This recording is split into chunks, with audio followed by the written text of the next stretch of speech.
Hi friends, welcome to bio earn. চলো আমরা আমাদের আলোচনাতে এগিয়ে যাই। আজকে আলোচনা করব পার্ট 11 নিয়ে, অর্থাৎ আমরা যে ক্লাস 10-এ রায়ান মার্টিন প্রশ্নবিচিত্র আলোচনা করছি জীবনবিজ্ঞান বিষয়ের, সেটাতে আজকে মডেল কোশ্চেন পেপার 11 অর্থাৎ 11 নম্বর স্কুলের কোশ্চেনগুলো আলোচনা করব। চলো প্রথমে বিভাগ কতে দেখি কী কী প্রশ্নগুলো রয়েছে। বিভাগ কতে দেখো, প্রথমে রয়েছে বনচাঁড়ালের পার্শ্বপত্রকদ্বয় ক্রমাগত ওঠানামা করতে থাকে, একে বলে ট্রপিক চলন, ন্যাস্টিক চলন, ট্যাকটিক চলন, প্রকরণ চলন। এর সঠিক উত্তর তোমরা জানো সবাই, এটা হবে অপশান ডি, প্রকরণ চলন। প্রকরণ চলনের কারণ কি? এটা হচ্ছে রসস্ফীতির তারতম্যের জন্য এই ধরনের চলন দেখা যায়। এখানে তোমরা আরেকটা প্রশ্নের উত্তর কমেন্ট করে জানাও, এই প্রকরণ চলন অর্থাৎ রসস্ফীতির তারতম্যের জন্য যে চলনটা হচ্ছে, এটা বনচাঁড়াল ছাড়া অন্য কোন উদ্ভিদে দেখা যায়? আর এখানে মনে রাখবে, বনচাঁড়ালের বিজ্ঞানসম্মত নাম হচ্ছে ডেসমোডিয়াম গাইরেন্স। পরের প্রশ্ন, স্নায়বিক উদ্দীপনা পরিবহনের জন্য স্নায়ুকোষ থেকে ক্ষরিত হয় অ্যাসিটাইলকোলিন, নিউরোপেপটাইড, ভ্যাসোপ্রেসিন না অক্সিটোসিন? এর সঠিক উত্তর হবে অপশান এ, অ্যাসিটাইলকোলিন। স্নায়বিক উদ্দীপনা অর্থাৎ একটা নিউরন থেকে আরেকটা নিউরনে যখন স্নায়ুস্পন্দন পরিবাহিত হয়, এটা পরিবাহিত হয় সাইন্যাপস অঞ্চলের মধ্য দিয়ে, অর্থাৎ দুটো নিউরনের সংযোগস্থল সেই সাইন্যাপস অঞ্চলে একটা নিউরন থেকে নিউরো ট্রান্সমিটারগুলো ক্ষরিত হয়, দিয়ে অপর নিউরনের কোষ দেহে বা অ্যাক্সনে বা ডেনড্রনের মাধ্যমে প্রবেশ করে। এবার সেই নিউরো ট্রান্সমিটারের উদাহরণ হচ্ছে অ্যাসিটাইলকোলিন।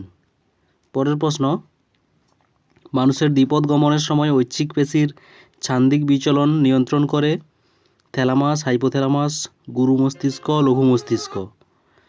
এর সঠিক উত্তর হবে অপশান ডি, লঘু মস্তিষ্ক। লঘু মস্তিষ্ক মানুষের দ্বিপদ গমনের সময় ঐচ্ছিক পেশির যে ছান্দিক বিচলন সেটাকে নিয়ন্ত্রণ করে। এছাড়া এখানে রয়েছে দেখো থ্যালামাস। থ্যালামাস হচ্ছে জানো চিন্তা, বুদ্ধি, স্মৃতি ইত্যাদি নিয়ন্ত্রণ করে। গুরু মস্তিষ্কও সেম কাজ। হাইপোথ্যালামাস রয়েছে তৃষ্ণা, তারপরে দেহে তাপমাত্রা আর হরমোনের কাজকে নিয়ন্ত্রণ করে। তারপরের প্রশ্ন, অণুবীক্ষণ যন্ত্রে তুমি একটি দেহকোষের ক্রোমোজোমগুলিকে কোষের নিরক্ষীয় অঞ্চলে বিন্যস্ত হয়ে আছে দেখলে, এটি কোষচক্রের কোন দশা? সংশ্লেষ, মেটাফেজ, অ্যানাফেজ না টেলোফেজ? এটা কি হবে? এটা হচ্ছে অপশান বি, মেটাফেজ হবে। মেটাফেজ দশার সময় দেখা যায় ক্রোমোজোমগুলো নিরক্ষীয় অঞ্চল বরাবর বিন্যস্ত থাকে। আর মেটাফেজ দশাতে কি হয়? মেটাফেজ দশাতে ক্রোমোজোমগুলোকে সুস্পষ্টভাবে দেখা যায়, অর্থাৎ সেই সময় ক্রোমোজোমগুলো সর্বাধিক কুণ্ডলীকৃত থাকে। পরের প্রশ্ন, ফার্ন এর পাতার কোষের ক্রোমোজোম সংখ্যা যদি 12 হয়, তাহলে প্রোথ্যালাস কোষে ক্রোমোজোম সংখ্যা কত হবে? ফার্নের পাতার কোষ জানো, পাতার কোষ হচ্ছে দেহজ কোষ। দেহজ কোষ কী হয়? 2n হয়, জানো তোমরা। আর এখানে দেখো প্রোথ্যালাস। প্রোথ্যালাস কি? প্রোথ্যালাস কোথা থেকে তৈরি হয়? প্রোথ্যালাস তৈরি হয় রেণু থেকে। রেণু যখন এরকম রেণু যখন অঙ্কুরোদ্গম হয়, সেই অঙ্কুরোদ্গম থেকে প্রোটোনিমা তৈরি হয়। প্রোটোনিমা থেকে হার্ট শেপড প্রোথ্যালাস তৈরি হয়, অর্থাৎ রেণু থেকে অঙ্কুরিত হয়ে প্রোথ্যালাস তৈরি হচ্ছে। তাহলে রেণুতে কি কত ক্রোমোজোম থাকে? রেণু তৈরি হয় মিওসিসের ফলে হ্যাপ্লয়েড রেণু তৈরি হয়। তাহলে হ্যাপ্লয়েড যদি রেণু হয়, তাহলে রেণু থেকে যেহেতু অঙ্কুরিত হচ্ছে, প্রোথ্যালাসেও হ্যাপ্লয়েড হবে, অর্থাৎ এন। তাহলে 2n সমান এখানে কত দেওয়া আছে? 12। তাহলে এন কত হবে? 6। ঠিক আছে, তাহলে প্রোথ্যালাস কোষে 6টা ক্রোমোজোম থাকবে, অর্থাৎ অপশান ডি। পরের প্রশ্ন, নিম্নলিখিতগুলির মধ্যে উদ্ভিদের বৃদ্ধি ও পরিস্ফুটনের ক্ষেত্রে কোন ক্রমটি সঠিক? দেখো এটা তোমরা জানো সবাই, প্রথম হচ্ছে কোষ বিভাজন, তারপরে দীর্ঘীকরণ, তারপরে হচ্ছে কোষের বিভেদীকরণ, অর্থাৎ অপশান এ সঠিক উত্তর। তারপরে রয়েছে মেন্ডেল পরীক্ষিত মটর গাছে দ্বিসংকর জননের F2 জনিতে কতগুলো ফিনোটাইপ দেখা যায়? এইরকম কোয়েশ্চেন এর আগেও অনেকবার এসেছিল, সেখানে আমি তোমাদের ব্যাখ্যা করে বলেছিলাম। এটা সলভ করার জন্য তোমাদের মনে রাখতে হবে দ্বিসংকর জননের F2 জনুর ফিনোটাইপিক অনুপাত কত। সেই অনুপাত যতগুলো রয়েছে ততগুলোই কিন্তু ফিনোটাইপযুক্ত জীব পাওয়া যাবে। যেমন 9:3:3:1, তাহলে এখানে কটা রয়েছে? 9, একটা, দুটো, তিনটা, চারটা। তাহলে এখানে 4 ধরনের ফিনোটাইপ যুক্ত জেনারেশন পাওয়া যাবে, অর্থাৎ অপশান সি সঠিক উত্তর। পরের প্রশ্ন দেখো, কোনো পরিবারে ভাই ও বোন যদি দুজনেই বর্ণান্ধ হয় তাহলে নিশ্চিতভাবে বলা যাবে, কি বলা যাবে? ভাই ও বোন দুজনেই কিন্তু এখানে বলেছে বর্ণান্ধ, তাহলে ভাই অর্থাৎ সেখানে থাকবে এক্স আর ওয়াই ক্রোমোজোম, আর বোনের ক্ষেত্রে এক্স আর এক্স ক্রোমোজোম থাকবে। এবারে বলছে কি দুজনেই কিন্তু বর্ণান্ধ, তাহলে এখানে বর্ণান্ধতার জিন থাকবে, এখানেও বর্ণান্ধতার জিন, এখানেও বর্ণান্ধতার জিন থাকবে। এবার দেখো তাহলে পিতা কীরকম হবে বা মাতা কীরকম হবে। দেখো পিতা এক্স আর ওয়াই, আর মা হচ্ছে এক্স আর এক্স, এইরকম হয়। তাহলে এখানে পুত্র সন্তান যখন তৈরি হচ্ছে, একটা এখান থেকে একটা এক্স ক্রোমোজোম আসবে, তাহলে এখানে একটা এক্স সি থাকবে, আর ওয়াই এখান থেকে আসবে, ঠিক আছে। আর কন্যা সন্তান যখন তৈরি হবে তখন দেখো এখানে একটা এক্স সি আসবে, আর এখান থেকে একটা এক্স সি আসবে, তাহলে পুরুষের ক্ষেত্রে একটা এক্স সি থাকবে। তারপরে দেখো এক্ষেত্রে বলেছে ভাই ও বোন দুজনেই কিন্তু বর্ণান্ধ, তাহলে এখানেও কিন্তু এক্স সি থাকবে, তাহলে সবগুলো ভাই কিন্তু বর্ণান্ধ হবে, নাহলে কিন্তু 50% ভাই বর্ণান্ধ হবে আর 50% স্বাভাবিক হবে। যখন এটা সি থাকবে না, সি প্লাস থাকবে, তখন কিন্তু স্বাভাবিক হবে। তাহলে দেখো এখানে কি হবে, বাবা মা উভয়ই কিন্তু বর্ণান্ধ হবে, অর্থাৎ দেখো এখানে বর্ণান্ধতার জিন রয়েছে, এখানেও বর্ণান্ধতার জিন রয়েছে, তাহলে দুজনেই কিন্তু বর্ণান্ধ হবে, অর্থাৎ অপশান বি সি সঠিক উত্তর। পরের প্রশ্ন, একটি কালো ও কর্কশ লোমযুক্ত গিনিপিগের যদি কালো মসৃণ ও সাদা মসৃণ লোমযুক্ত শাবক জন্মায় তাহলে মাতৃ গিনিপিগের জিনোটাইপ কী হবে? এখানে দেখো শাবকগুলো কি বলেছে, কালো মসৃণ ও সাদা মসৃণ। তাহলে কালো মসৃণ আর সাদা মসৃণ কীরকম হয়? কালো হচ্ছে প্রকট বৈশিষ্ট্য, মানে ক্যাপিটাল বি হবে, আর এর সঙ্গে বলেছে মসৃণ, অর্থাৎ এর সঙ্গে একটা স্মল বি বা ক্যাপিটাল বি হবে, এখানে ক্যাপিটাল বি ধরলাম, আর মসৃণ বলেছে মানে স্মল আর। আর এখানে বলেছে সাদা ও মসৃণ, তাহলে সাদা হচ্ছে প্রচ্ছন্ন বৈশিষ্ট্য, দুটো হোমোজাইগাস কন্ডিশন দরকার, আর মসৃণের জন্য দুটো স্মল আর। এবার দেখো এখানে বলেছে কালো কর্কশ লোমযুক্ত গিনিপিগ, এর কীভাবে এই দুরকম শাবক জন্ম। এবার এখানে দেখো দুটো কিন্তু প্রচ্ছন্ন বৈশিষ্ট্য প্রকাশ পেয়েছে, দুটো প্রচ্ছন্ন বৈশিষ্ট্য কখন প্রকাশ পাবে? যখন একটা প্রকট বৈশিষ্ট্য আর একটা প্রচ্ছন্ন বৈশিষ্ট্য যুক্ত জীব তাদের মধ্যে সংকরায়ন হয় তখন, অর্থাৎ ক্যাপিটাল বি স্মল বি আর হচ্ছে ক্যাপিটাল আর স্মল আর, এই রকম যখন দুটো বৈশিষ্ট্য সম্পন্ন জীবের মধ্যে সংকরায়ন করা হবে তখন কিন্তু একটা পাওয়া যাবে জীব যেটা হচ্ছে সমস্ত প্রচ্ছন্ন বৈশিষ্ট্যগুলো থাকবে, অর্থাৎ দুটো কিন্তু হেটেরোজাইগাস জীবের মধ্যে সংকরায়ন করলে তখনই কিন্তু একটা হোমোজাইগাস প্রচ্ছন্ন বৈশিষ্ট্য প্রকাশ পায়। তাহলে তাদের যে মাতৃগিনিপিগ তার জিনোটাইপ কী হবে? Capital B small B capital R small R, ঠিক আছে। তাহলে এখানে দেখো অপশানটা কোনটা আছে, অপশান ডি, ঠিক আছে। পরের প্রশ্ন দেখো, বিবর্তনের ক্রম অনুসারে নিম্নলিখিত কোন জীবগোষ্ঠীর আবির্ভাব পৃথিবীতে প্রথম হয়েছিল? সবুজ শৈবাল, নীলাভ সবুজ শৈবাল, মশ, ব্যক্তবীজী। প্রথম হয়েছিল নীলাভ সবুজ শৈবাল, অপশান বি সঠিক উত্তর।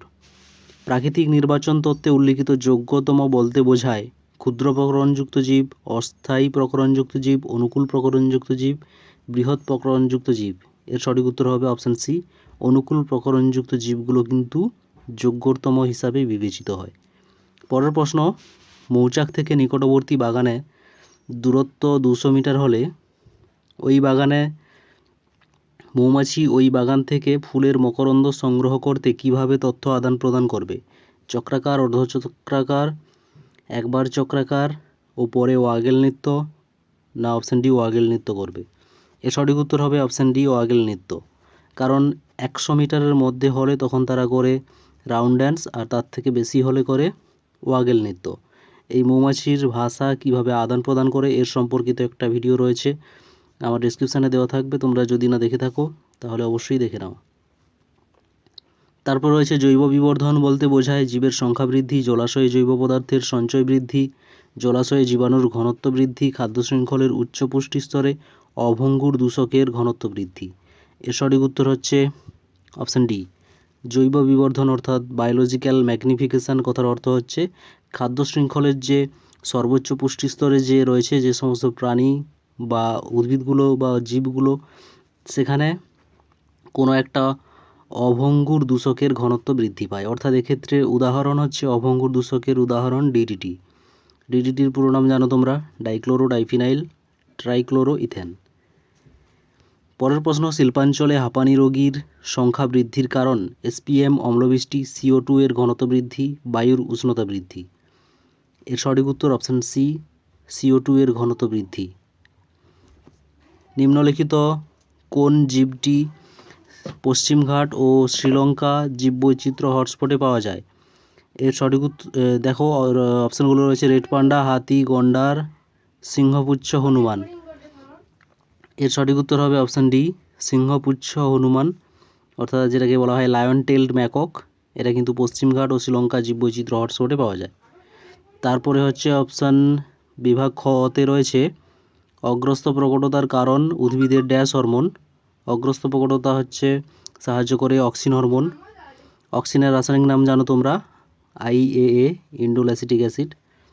তারপরে রয়েছে ডিএনএ অণুর মধ্যে উপস্থিত অম্লধর্মী উপাদান হলো অ্যাসিডধর্মী উপাদান, যেটাকে বলা হচ্ছে নন হিস্টোন প্রোটিন। এটা কি হবে? এটা হচ্ছে টাইরোসিন আর হচ্ছে ট্রিপ্টোফ্যান। তারপরে রয়েছে দেখো ড্যাশ আদ্য প্রাণী বহু বিভাজন পদ্ধতিতে বংশবিস্তার করে। প্লাজমোডিয়াম যে আদ্য প্রাণীটা রয়েছে, যেটা হচ্ছে ম্যালেরিয়া রোগের জীবাণু বহন করে, যেটা হচ্ছে ম্যালেরিয়া রোগের জীবাণু, সেটাই কিন্তু বহু বিভাজন পদ্ধতিতে বংশবিস্তার করে। আর দ্বিবিভাজন জানো তোমরা, অ্যামিবা করে থাকে। তারপর রয়েছে ইতর পরাগযোগের জন্য উভলিঙ্গ ফুলের পুংধানী অপসারণকে ড্যাশ বলে। পুংধানীকে অপসারণ করলে তাকে বলা হয় ইমাসকুলেশান। ইমাসকুলেশান কোন সময় করা হয়? ইমাসকুলেশান করা হয় সকালের দিকে, 10টা এই টাইমের দিকে করা হয়। তারপর রয়েছে অর্জিত বৈশিষ্ট্যের বংশানুসরণ তত্ত্বটির প্রবক্তাকে। এর সঠিক উত্তর হচ্ছে ল্যামার্ক। পরের প্রশ্ন, নাইট্রোসোমোনাস নাইট্রোজেন চক্রের ড্যাশ পর্যায়ের সঙ্গে যুক্ত ব্যাকটেরিয়া। নাইট্রোসোমোনাস নাইট্রোজেন চক্রের নাইট্রিফিকেশানের সঙ্গে যুক্ত ব্যাকটেরিয়া। নাইট্রিফিকেশানে কি হয়? অ্যামোনিয়া থেকে প্রথমে নাইট্রাইট তৈরি হয়, তারপরে হচ্ছে নাইট্রেট তৈরি হয়, NO3-।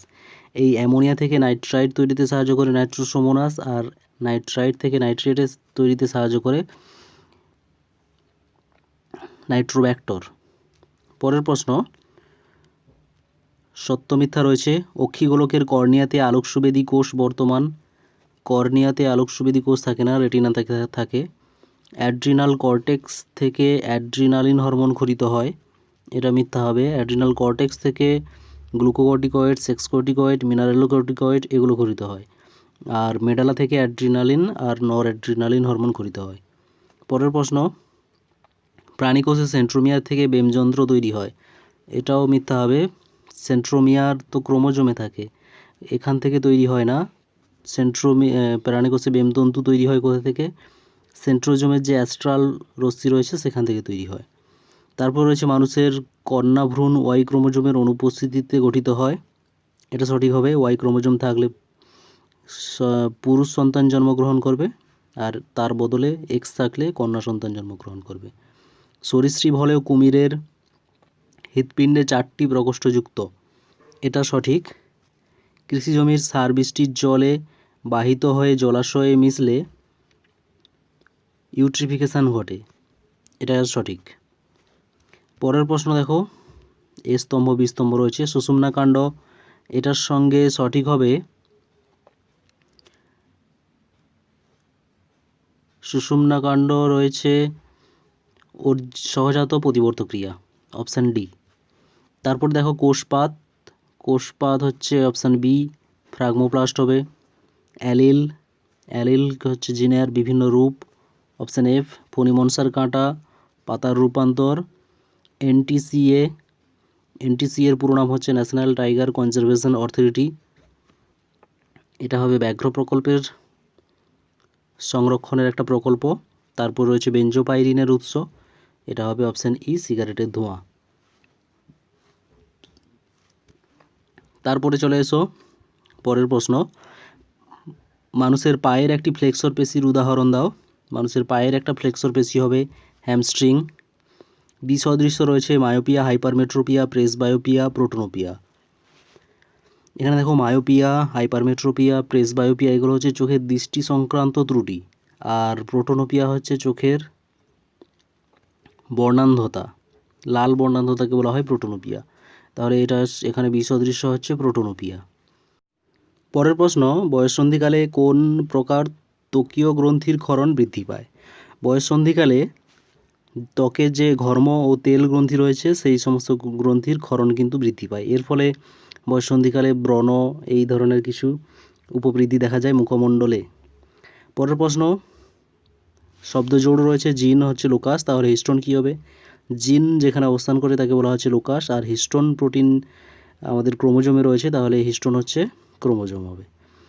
তারপর প্রশ্ন, ত্বকের ক্ষয়পূরণ ঘটে কোন প্রকার কোষ বিভাজন দ্বারা? ত্বকের ক্ষয়পূরণ ঘটে মাইটোসিস কোষ বিভাজন দ্বারা। বাদুড়ের কোন অঙ্গটি ঘোড়ার অগ্রপদের সমসংস্থ অঙ্গ? বাদুড়ের যে প্যাটাজিয়াম রয়েছে সেই প্যাটাজিয়ামের স্ট্রাকচার আর ঘোড়ার অগ্রপদের স্ট্রাকচার সেম, তার জন্য এর দুটো হচ্ছে সমসংস্থ অঙ্গ। পরের প্রশ্ন, ইউট্রোপিক জলে কোন প্রকার অণুজীব বেশি বৃদ্ধি পায়? ইউট্রোপিক জলে বেশি বৃদ্ধি পায় শৈবালগুলো, আর এর ফলে সেখানে হয় অ্যালগাল ব্লুম। তারপরে রয়েছে দেখো তিনটি বিষয়ের একটি বিষয়ের অন্তর্গত, বন্যপ্রাণী সংরক্ষণ, বায়োস্ফিয়ার রিজার্ভ, প্রাকৃতিক বৈশিষ্ট্য সংরক্ষণ, আর স্থিতিশীল উন্নয়ন। এর সঠিক উত্তরটা হবে স্থিতিশীল উন্নয়ন। স্থিতিশীল উন্নয়ন বলতে বোঝায় বর্তমানের আমাদের যে সমস্ত সম্পদগুলো রয়েছে সেগুলোকে ভবিষ্যতের কথা ভেবে বর্তমানে কিন্তু যতটা পরিমাণ ব্যবহার করা উচিত ততটাই, তার থেকে অতিরিক্ত ব্যবহার করা চলবে না, সেটাকে বলা হচ্ছে স্থিতিশীল উন্নয়ন। অর্থাৎ ভবিষ্যৎ প্রজন্মর কথাও কিন্তু আমাদের ভাবতে হবে।